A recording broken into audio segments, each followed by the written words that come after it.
Hi all ಎಲ್ರಿಗೂ ನಮಸ್ತೆ. ನನ್ನ ಮಿನಿ ವ್ಲಾಗ್ಗೆ ವೆಲ್ಕಮ್ ಹೇಳ್ತಾ, ಇದು ಸ್ಯಾಟರ್ಡೇ ಮಾರ್ನಿಂಗಿಂದನೇ ವ್ಲಾಗ್ನ ಶುರು ಮಾಡಿದ್ದೀನಿ. ಇವತ್ತು ಯಾವುದೇ ರೀತಿ ನಾನು ಡಿಟಾಕ್ಸ್ ಡ್ರಿಂಕ್ನ ಕುಡಿಯೋದಕ್ಕೆ ಹೋಗಿಲ್ಲ. ಜಸ್ಟ್ ಹಾಗೆ ಕಾಫಿನ ಕುಡ್ಕೊಂಡು ಈ ಟಿಫನಿಗೆ ಸಿಂಪಲ್ಲಾಗಿ ಬೆಟ್ಟದ ನೆಲ್ಲಿಕಾಯಿ ಹಾಗೆ ಸೌತೆಕಾಯಿನ ಸೇರಿಸ್ಕೊಂಡು ಒಂದು ಚಪಾತಿನ ಪ್ರಿಪೇರ್ ಮಾಡ್ಕೊಂಡಿದ್ದೆ. ಜೊತೆಗೆ ಗ್ರೇವಿಯಾಗಿ ಟೊಮೆಟೊ ಗ್ರೇವಿ ಮಾಡಿದ್ದೆ.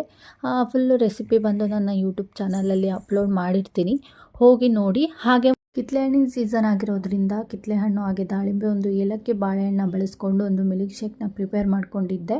ಸ್ವಲ್ಪ ಪರ್ಚೇಸಿಂಗ್ ಇತ್ತು, ಹಾಗೆ ಪರ್ಚೇಸಿಂಗ್ ಎಲ್ಲ ಮುಗಿಸ್ಕೊಂಡು ನೆಕ್ಸ್ಟು ಮನೆಗೆ ಬಂದ್ವಿ.